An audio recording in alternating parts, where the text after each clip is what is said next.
Welcome everybody to the Beauty Mind webinar. What's up, Allison? Hey, how's it going?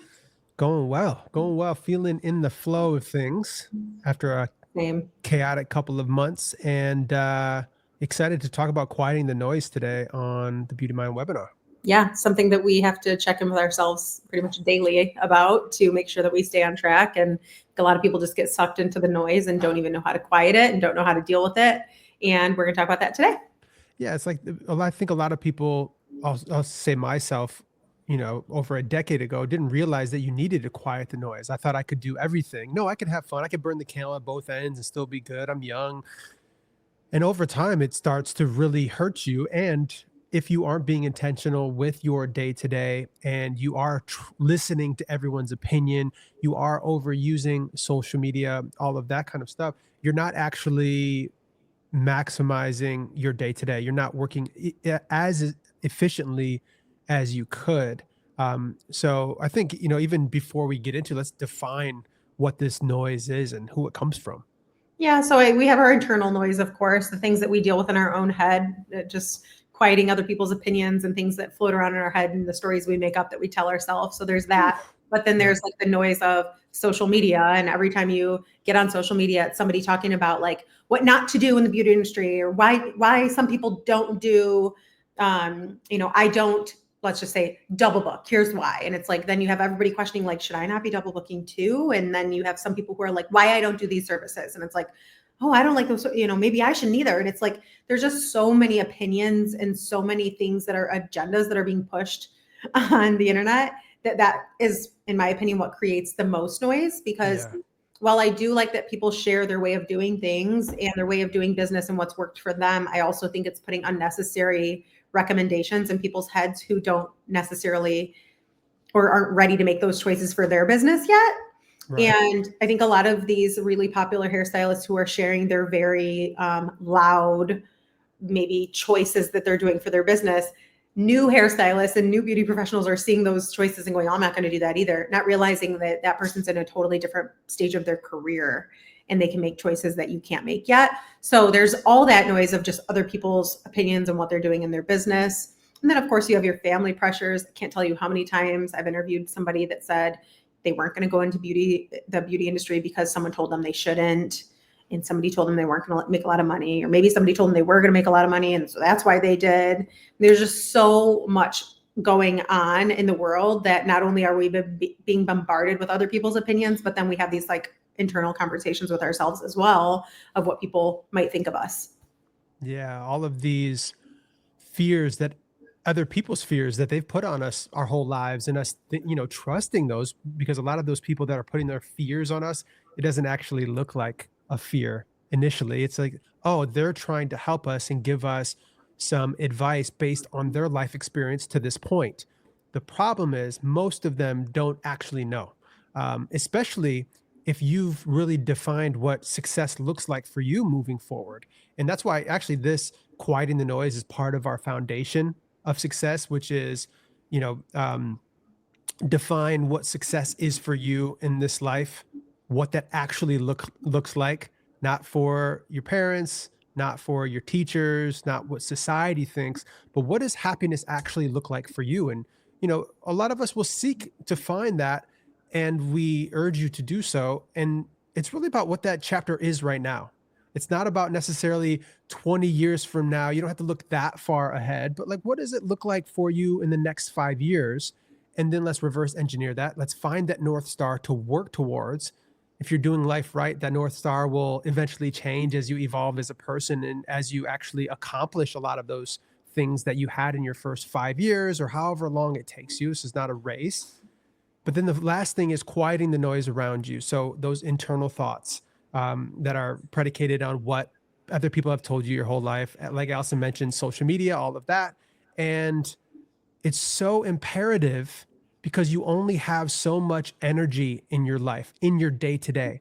And if you aren't aligning yourself properly and then doing what you actually have to do to find the success, and instead you're distracted by what social media is saying and just falling down this circle of death, just overthinking everything, or you're trying to find perfection in all of this and actually stunting your growth, or you're listening to everyone else that doesn't actually have what you want in this life, but you're listening to them because maybe they're older than you. But eventually, once you find out what that success looks like for you, and then you do quiet the noise, then you can execute upon it. And that's when the beautiful like journey begins, because you know what it looks like for you and you know what it takes to get there, and now you're actually doing it. And if someone tries to say something to you along the way, you say, thank you so much, I know what I'm doing, I've really mapped it out, thank you so much, and you keep on moving and you find a way to continuously quiet the noise. Yeah, I just saw somebody posted the other day. It's somebody who I just recently started following. He talks a lot about why he has commission salons, but he used to have booth rental salons, which I don't like to go by the commission salon booth rental terminology these days, because we have more, I would say, prettier terms for those. But for the case of the story, that's what he was referring to, booth rental versus commission salons. Mhm. And someone was asking him why he said something in a previous video. And in the previous video, he was talking about why he was a booth renter and why he opened a booth rental salon. And he was very stern in his reasoning of like why he did that. And so this person asked him like, hey, I saw this video that you did, and I was just wondering like what your opinion or your outlook was when you made that video. And so he said, I think I know exactly what video you're talking about. And here's the state of mind that I was in when I made that video. And he explained why he felt that way. But now the content that he creates is complete opposite. Now he doesn't believe in doing things that way. And now he only believes in the commission salon model. And so now that's all of his. So people are seeing old videos of his that he had a totally different opinion on. But my point is like, I love that he put all that out on the internet and it's done really well for me. He's getting a lot of great information out there. But unfortunately, a lot of people saw the old video, what was made around ego, and that's what he says, like it was made around like him feeling that way because he thought that was like a status thing, like you become a booth runner because like that's the status of hairdresser you are in that stage of your career. And now he feels completely different. But so many people saw that and probably made choices based off of his feelings in his video. And that is all just noise. That's why it's so important to know what you want out of life, what you want, what your goals are, where you see yourself in the industry, and like only do things that match that energy, because otherwise you're going to end up just doing what somebody else said was a good idea, and that person might even change their mind. And so all that noise for nothing. Yeah, that's interesting. I think as the internet continues to age, there's going to be a lot of videos out there from people you potentially look up to that were operating out of ego at a different time in their life or something, like in this case, or just operating in a different world, right? AI is moving so fast that a lot of the things that maybe you learned, I'm thinking about like Gary Vee. Gary Vee was one of the people that really helped me quiet the noise. And by the way, listening to things that are educating you and helping you operate is not the noise. That's actually helping you. So you want to be intentional about what you're feeding yourself. But I used to always tell people, hey, go watch Daily V or the Ask Gary V show from the beginning. But now that is 10, 12 years old. And yes, maybe a lot of it is something that still pertains to life, because a lot of it's just how to go about life. But a lot of the tactical stuff has probably changed dramatically because it's a different world. It's a different digital age and all of that. So that's interesting. That's something that we're going to have to pay attention to in this world, as the internet continues to age and as the game continues to change as well. Yeah, definitely. I think another huge thing when it comes to noise is imposter syndrome. This is another thing I see a lot, whether it's from somebody who is a service provider in a salon and they want to become an owner, or they want to become a more in a more leadership role. So I see a lot of imposter syndrome surrounding like wanting to level up and be I guess make a bigger impact in the industry. And the other time I really see a lot of imposter syndrome kicking in people is when they get out of beauty school and they become a stylist in a salon. They feel like they can't share anything that they're doing because they don't know enough. So they feel like all they can share is what they actually ended up getting out of the service, like say like the end results of the hair.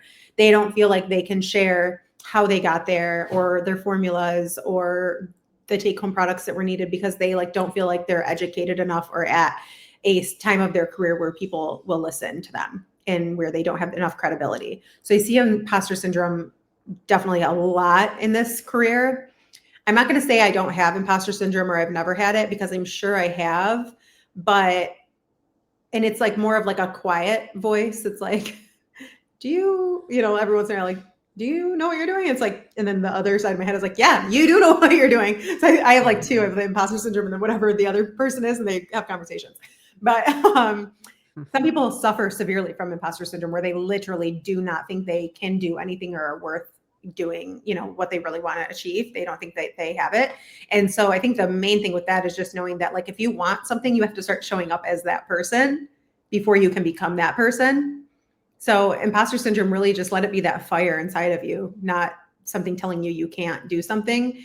Have it be that little voice that the other you is telling, like, no, I can do this. Like, all I have to do is learn new things to be able to do new things. Yeah, and I think that's super important, because the upside of actually doing the things, even if you don't know, like when I started off as a filmmaker, I never had imposter syndrome. I thought the stuff I was doing was dope for where I was at. I Looking have back that at it, too, it was where I'm like, horrible. maybe a little imposter syndrome would have did some good. Yeah. So, but I would say that, in my opinion, imposter syndrome when you're that early in the game is bullshit. You're just Mhm. inexperienced. Yeah. I had somebody on my podcast. He's probably in his 50s, like award-winning director, all of this stuff, and he still has imposter syndrome that comes in based on his self-doubt, and just based on his genetic makeup and just how his mind works, and he has to really work on it. He's amassed so much in his career, super successful, millionaire, got everything you could ever want, but still thinks that someone's going to show up eventually and say, hey, you don't know what you're doing, right? That's imposter syndrome. If you just got out of beauty school and you are afraid that people aren't going to think that you're as good of a hairstylist, you're just inexperienced. And so you Yeah. have to find That's a really way through great. that. Yeah. Yeah, that's a Um, really good way to look at it. yeah, because I think because imposter syndrome is real, but I think because people are becoming aware of it, and it's such a hot term on the internet, that people just latch onto it, Oh, and they're totally. like, "That's what it is," and then they just just fall to the floor with it, and just like it's an excuse that they can say, "Oh, it's just my imposter syndrome. I'm just," and then it gets bigger and bigger and bigger, and then 20 years down the line, it actually is imposter syndrome at that point, because you haven't really built a career and built a mindset and a perspective, that actually allows you to get through that, I guess. Yeah, I think the way that you're defining it says basically that, like, if you feel like it's imposter syndrome when you're in the beginning of something that you actually don't know, like if you're opening a salon for the first time and you're having those doubts, like, are you going to, do you have what it takes to be a salon owner? That's not imposter syndrome. That's you just literally doing something new that you don't know if you're going to be good at, and you have to learn new things. Yeah. Imposter syndrome is when you've been a salon owner for 10 years and you think somebody's going to show up and say, you have no business running this place. Yeah. Yeah. Yeah. Like when you actually do have what it takes and you have learned all the things and you are doing a really good job, and then imposter syndrome says you shouldn't be doing this. Yeah. Yeah. You're just early. I think I saw something on the internet, something to say about, like, you're early in the process. You're just Mhm. early in the process. Everyone goes through this part of it, not knowing exactly, but it takes that other voice in your head, in your head, like Allison, the multiple voices, The to imposter syndrome. actually, yeah, yeah. But I always say you have to bulldoze over those feelings, because you have to be human. You have to question that. And if you value what society is telling you, or what you think they're telling you, that you're not good enough, that you have to do X, Y, and Z, then you're not going to do anything, and you're not going to actually be able to bulldoze through that. But if you eventually do these hard things, find a way to do content around your profession at an early age, at an early age of your career, then that's going to allow you to get to the promised land, to the winner's circle. Everybody wants to be in the winner's circle year one, because they want to go viral on TikTok, fill their books, and then now they don't have to worry about anything, and they can take vacations and charge the prices they want to. It's not realistic. It's going to take you 10 plus years. Get busy working at it. Be okay with not knowing how to do everything early in your career. And eventually, guess what? You'll wake up and say, oh shit, I know a lot. Yeah, I learned a lot. I'm doing it. Yeah. I think the other, like, terms of like external noise is also just like how in demand and available beauty professionals make themselves. So a lot of times it's like we can't even, take a day off because we open social media and our DMs are flooded with clients like wanting an immediate response about an appointment, but we've got to text this person and see if this person can do a certain time, and we can't respond to person number 2 until person number 1 responds so that we know what availability we have. This is another thing that people struggle with when they make their own appointments, because they can't get to everyone without some people responding first, right? Because it's availability that they have. And so I think a lot of people are just feeling bombarded with needing to be available all the time to clients for appointment availability, for people just, just simply messaging them for whatever reason, maybe a follow-up on an appointment or something like that. But there's a lot of that. There's a lot of noise on the internet around hustle culture and people shaming hustle culture, which I think is absolutely crazy, because if you want something big, you got to do big things to get it. And hustle culture says basically, like, in my opinion, I feel like a lot of people are just saying you don't have to work that hard to get things that you want. And I'm here to say you do. You have to work really hard. You can be your own boss, but you just get to choose the 70 hours a week that you work. Is that how it goes? It's like 100. Yeah, exactly. And so, yeah, there's just a lot of noise around working hard and what's right in the beauty industry and what you should want and the best way to do things and the services and how to achieve them and the products to use. I mean, there's so much going on the internet and so much opinions. We have to be so careful of what impacts us. And then, like I said, the messaging, a lot of people have pressure from their family when they're building a clientele. That's a lot of noise, especially if they're maybe not helping making ends meet at home because they've just started a career and you have to work really hard to build that before you can, really afford to move out, live on your own, buy a house, do those things. It's really hard when you're building a clientele. That's a lot of the noise. What else? What else do hairstylists struggle with when it comes to noise? Going out, friends, all that stuff. Oh yeah, friends' opinions. I have heard a lot of people say, and I have to agree, like friends might be the worst clients. A lot of times they don't respect your time as much because you're just like, they're a good friend and they think you don't care when they have to fall off your schedule last minute, or when they're asking to get in, squeezed in last minute too. People think that we're just like, oh, we love doing services so much that we'll just like do it at midnight. And it's like, no, that's not how it works. I feel like this was definitely something in the beginning of my career, feeling like there was a lot of noise from my friend groups, not respecting my career. And I still hear that from a lot of people now. I hear a lot of people say friends are my least favorite clients. Yeah. A lot of times that's how you build, right? Referrals from friends and family. But yeah, that can also be the worst people, the people that don't want to pay your prices. Yeah. And I would say just because a lot of the people you're kicking it with are probably living in a lifestyle that isn't going to help your actual career. And maybe you need that lifestyle. You still want to go out all the time, hang out and do all that. It depends on what stage of your career you're in. It also depends on what success looks like for you. Because for me, once I defined what success was, then I quieted the noise. I stopped, I've told this a million times, but how I stopped going to all birthday parties for 5 years because I knew that going out was going to be detrimental to me actually building what I wanted to at that point, because I realized how much hard work it actually took to or would take to get to where I wanted to go. And I wasn't going to allow anyone to get in the way of that. So I would not go to some family things. I would not go to any friend things. The only people around me were people that were doing and going after their dreams too, in the proper way. And I remember, I overcorrected my process before, because before I was going out all the time saying I was going to do all this stuff, but never actually doing it. So once I quieted the noise and went in and worked and actually made things happen, I remember watching people on Instagram and being like, and judging them to a certain extent. Cause since I knew I finally cracked the code. So I'd be like, this person's out at the club. They said that they're going to do this, this, and this. They're not really about it. I understood what not being about it actually looked like. And no shame in their game. It depends on whatever they actually wanted and what success looked like for them. But for me, and for what I heard them saying, their life wasn't conducive with what what their dreams were and what their ambitions were. So define what it means for you to have success. Only have people around you that are actually pushing for that same thing for themselves. If your dreams are that big, and if you want to really find the success in somewhat of a timely manner. But Yeah, going out all the time, doing those things. Maybe it's still, it took me a decade in my 20s, all my 20s. It took me that whole time to grow out of that. And then in my 30s, I was able to say, okay, I had the fun and then really dial in. So understand there's no shame in going out and having those fun times. If that's part of your life right now, then amazing. But if your ambitions are to build something substantial and you want to have all the success, then you have to be realistic about your time and really draw those Luckily, boundaries. I got all that partying out before I was legally allowed to be partying. Yeah, When you have a big sister, you can get that out of the way before your career. smart, smart. Our beauty school days were wild. Thankfully, we had enough energy to actually go out and party and still do a full highlight at 8 a.m. Those times Yeah, were I don't know not how I easy made it to through. do it.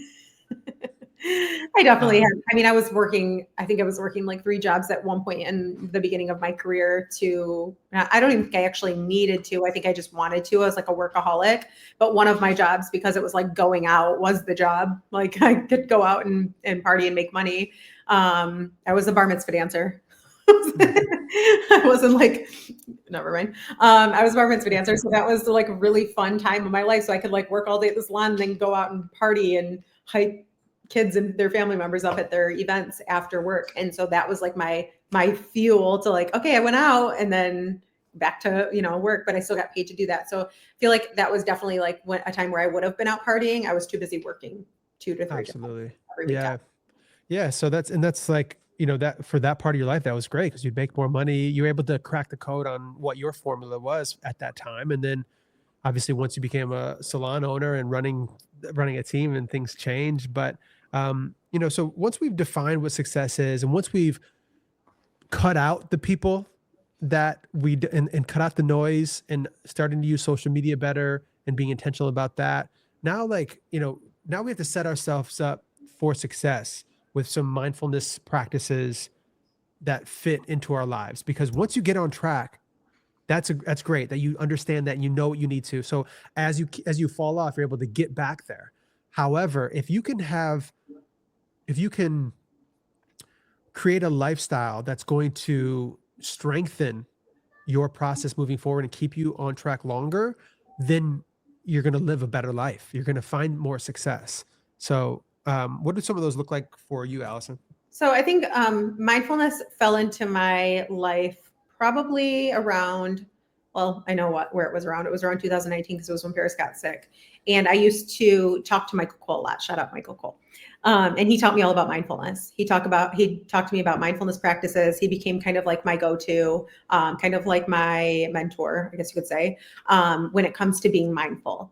And I have to admit, I knew like literally nothing about it before, even though I had went to yoga sessions. Like I actually used to go to yoga classes all the time and do different things that taught me about mindfulness, or at least you're supposed to take from situations like that and classes like that, especially like during my pregnancy. Some classes that I went to, I remember learning about these things, but I never actually adopted them or understood them until I started talking to Michael Cole more about them. And he taught me about pausing. Oh my God, stuttering today. He talked to me about pausing and just micro mindfulness and the cycle of being mindful and falling out of it, getting back into it. So I learned a lot from him at a really hard time in my life. I was in the process of like buying our house, moving my family. Paris was, I think, in a wheelchair at the time. So I very much needed to be mindful. I very much needed help. And the first thing that I started doing was just walking and practicing mindfulness while I would take my walk. So like pausing in the middle of a busy day and just quieting my mind and putting on, usually I'll do like a mindfulness practice on Apple Podcasts or Apple Music and find something more guided. Because if you're not used to quieting the noise or meditating or having pause moments, you'll find yourself not pausing at all because you haven't practiced it enough to master it. So that's kind of when I first took it on. And then within the last, I would say, maybe like year and a half or so is when I really started implementing it into my everyday, every single day, starting my morning this way is the morning mindfulness. And that for me looks like spending time in the morning with a mind, meditation. So I'll usually do, like I said, a guided one. I can do it on my own now, but I prefer the guided ones, and I will do that in the sauna. So I'm really big on habit stacking. We've talked about that in the past. So for me, it looks like finding time to go in the sauna, put on a meditation, or just practicing mindfulness and being still in that moment in the mornings. So for me, we talk about morning routines in a lot of our classes. For me, in the morning, practicing mindfulness is key. You have got to quiet the noise before the day starts. Otherwise, you wake up, you immediately grab your phone, and your day starts with what? Other people's opinions on the internet, right? Scrolling first thing in the morning, just scrolling through, and all you're getting is other people's opinions, other people's stories, other people's thoughts, other people's things that they've went through. You're starting your day literally with what everyone else has experienced and what they've put on the internet, instead of starting it with you, quiet in your mind with your thoughts and what you want out of life. So that is like number one, finding time in the morning to spend by yourself, quieting the noise before you even enter the day, before the rest of the world wakes up. Yeah, that's the biggest way to reinforce it. That was a game changer for me. Um, I sleep, this is something that you and I both did, but we got an extra phone that's a work phone and then a personal phone. So that way we can always put a Oh, phone in a drawer, put it in another place. But I keep both of my phones in another room when I'm sleeping. And then when my alarm goes off, which I've recently changed my morning routine because I needed to find something wasn't working and I needed to adjust it. So I'm always listening and fine tuning it.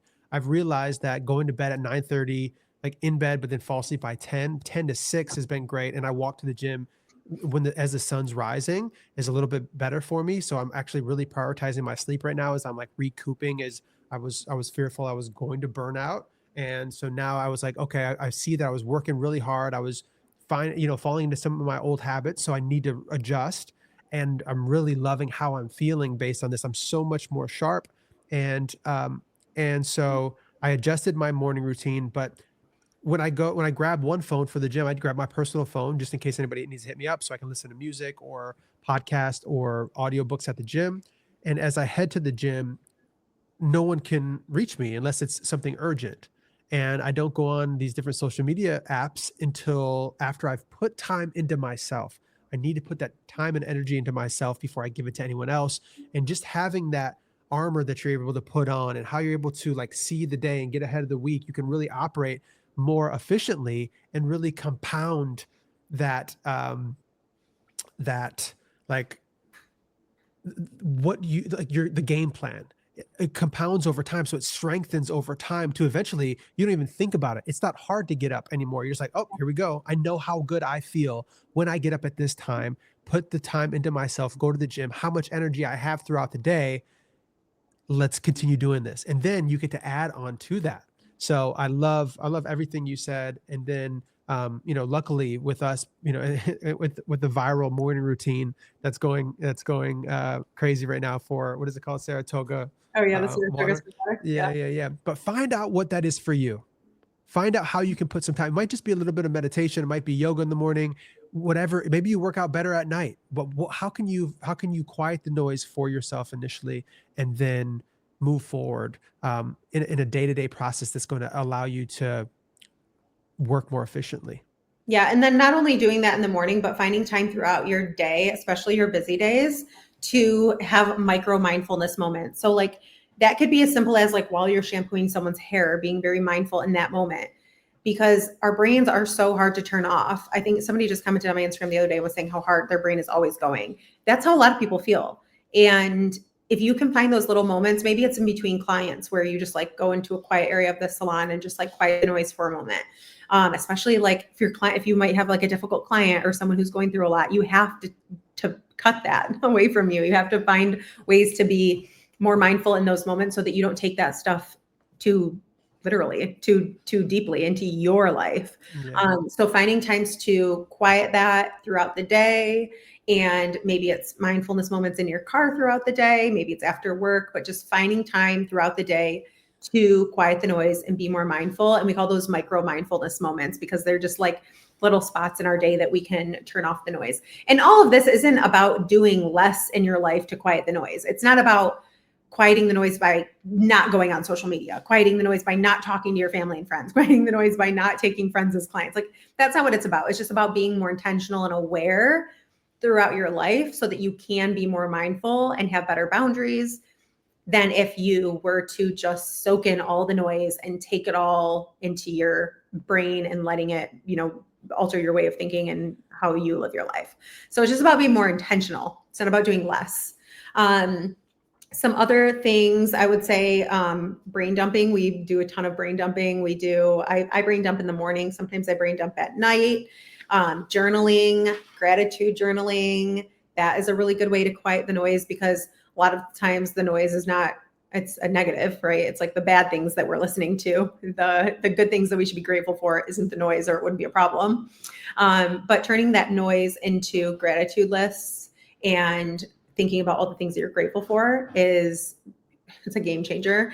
I had a journal before where it would prompt you to do that, which is great, but I like to just do a list, and I literally write down everything I'm grateful for until I run out of things to say. And sometimes it's a list this long, so just writing things down that you're grateful for is really, really important. Breathing exercises, but that goes right into like meditation.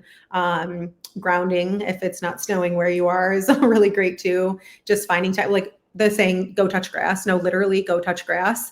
You have to find moments to ground and just be more intentional with your life, and not just always be consumed by other people's ways of thinking.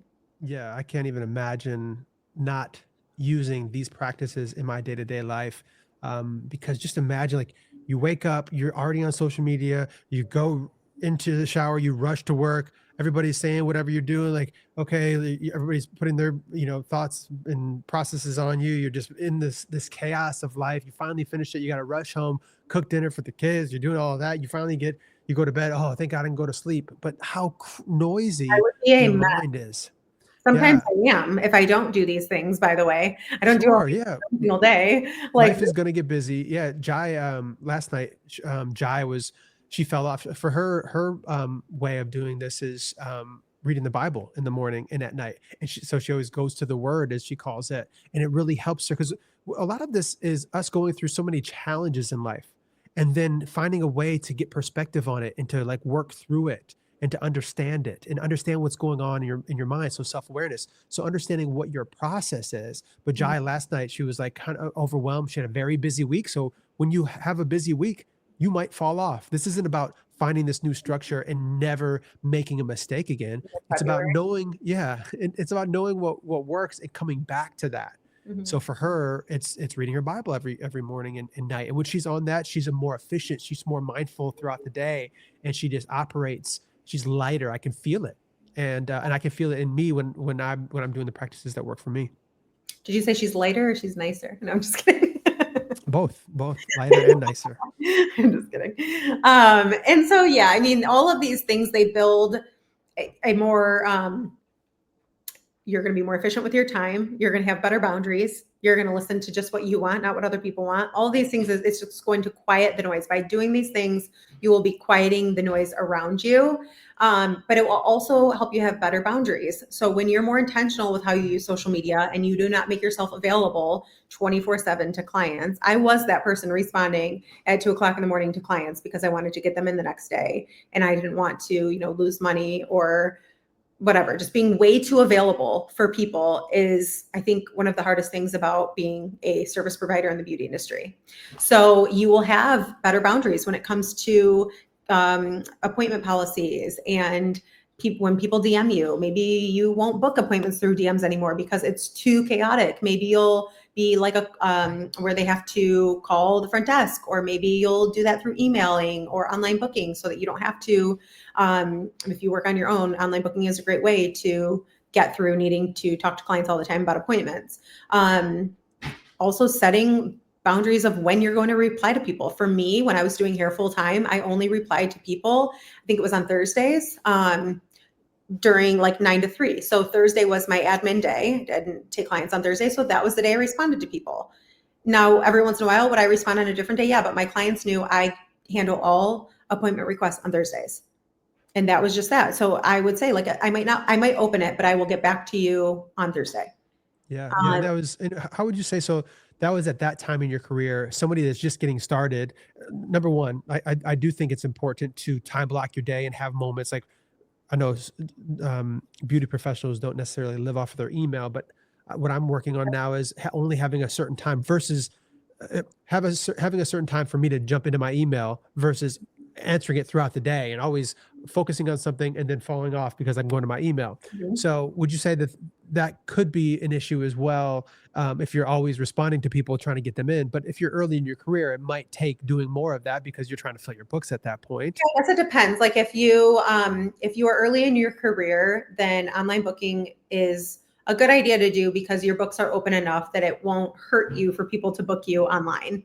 Yeah. Once I'm you book your mentioning about like DMs and stuff like that, or answering Yeah, clients. Yeah. it might require more of that. However, you could have it set up where they only book through the salon. I mean, of course, if someone's DMing you and you have an opening, you're going to want to reply, and it does require hard work and hustling to get those people in your chair. So I would say, yeah, probably in the beginning of your career, yes. The problem is you're also teaching people that you do that. Right, right. So if you are going to be someone who handles your clients, and a lot of salons don't have front desk anymore, I definitely would recommend having a work phone because then you can keep all of your clients in one place and being really stern about that. Like, this is my work phone. If you're going to go that route, if you are going to take, DMs from people in the beginning of your career so that you don't miss out on money, which again, like very much do recommend that, then I would do that. But you also are kind of teaching people what you do. So eventually you get to a part where you're too busy to do that, or it's too much and you don't want to do that anymore. And then you have to kind of reteach people how you do things, which is fine if you can be stern and you can have those conversations with people. I think a lot of people don't know how to talk to people about things like that. And so they'll just keep doing it until the end of time. It's something that we talk about in the salon a lot, is being available for people and forgetting to reply to people because you weren't in the frame of mind, or you opened it when you weren't able to respond and then forgetting. Or the other huge problem that we have in the beauty industry is texting and DMing about appointments, but the service provider forgetting to put them on the schedule because they can't maybe access their schedule right away. And now they're having multiple people show up at once. So that has been a problem in the industry for a really long time too. So Yeah. I think that's kind of where it comes in, like maybe reply to the people, but send them an online booking link is probably the best way, because now they can book it that way, but you can have a conversation with them leading up to that appointment. That would probably be my solution to that.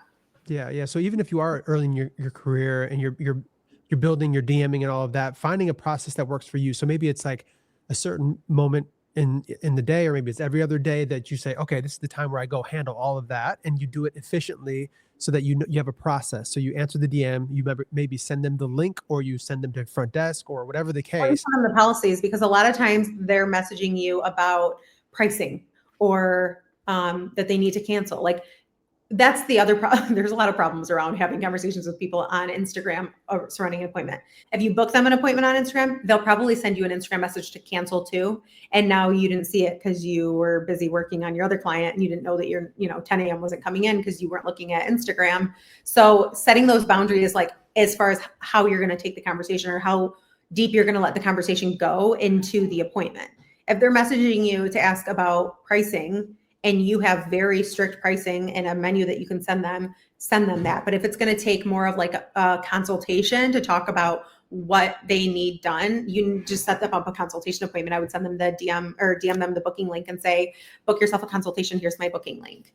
Right. Just to like stop all that noise right then and there. But sending them like policies, anytime I've been booked online for things like lashes or like my microblading appointment, they send me all of that stuff so that they're not texting it to me. They're not saying, cancel if you need to cancel, do it within 48 hours. They're sending me the policy. So it removes a lot of that need for the conversation when you have that stuff ready to go. So if you are going to have those conversations with people, I would have either written messages ready to send, or links that you can send them to answer all of their main questions, like a frequently asked questions sort of a thing, so that you can, again, not have so much back and forth and just quiet all of that and not have to go back and forth and not forget to put them on your schedule.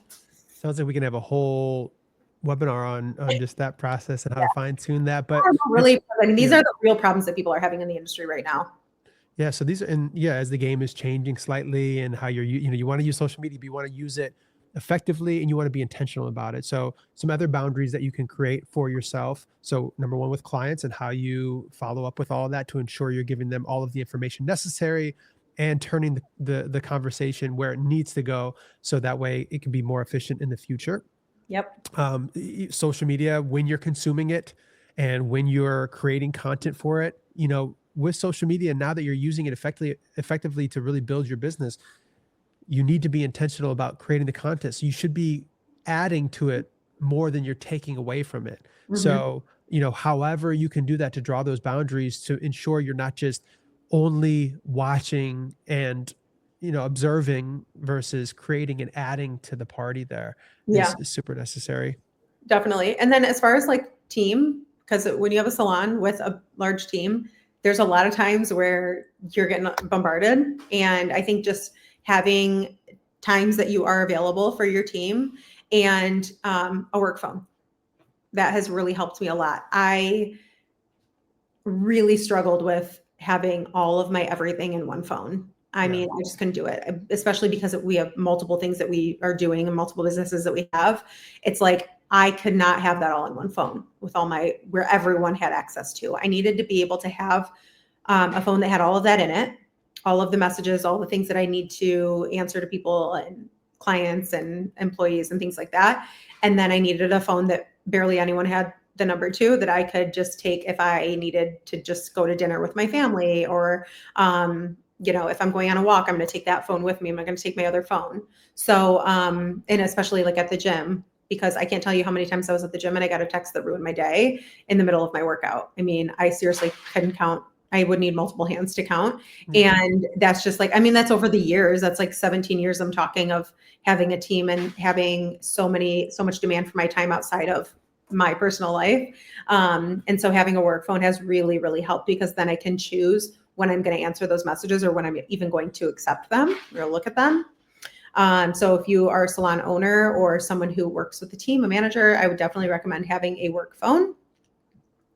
And then just making sure you're taking care of yourself. I have a friend that always says, look after yourself. And I'm like, that hits. Like you have to look out for yourself. You have to make sure you're doing these things. No one's going to do it for you. No one's going to be like, why don't you go take a quiet mindfulness moment? And, you seem like you're really overwhelmed. Why don't you go do that? No one's doing that for you. You have to decide that you are feeling really overwhelmed and that you need to quiet the noise.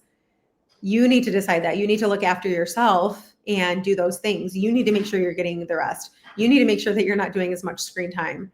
I was feeling like I have been so connected to the outside world via cell phones and computers for the last, I mean, I can't even tell you how long, but just really recently, I've just felt like I have been looking at my phone so much and not feeling productive.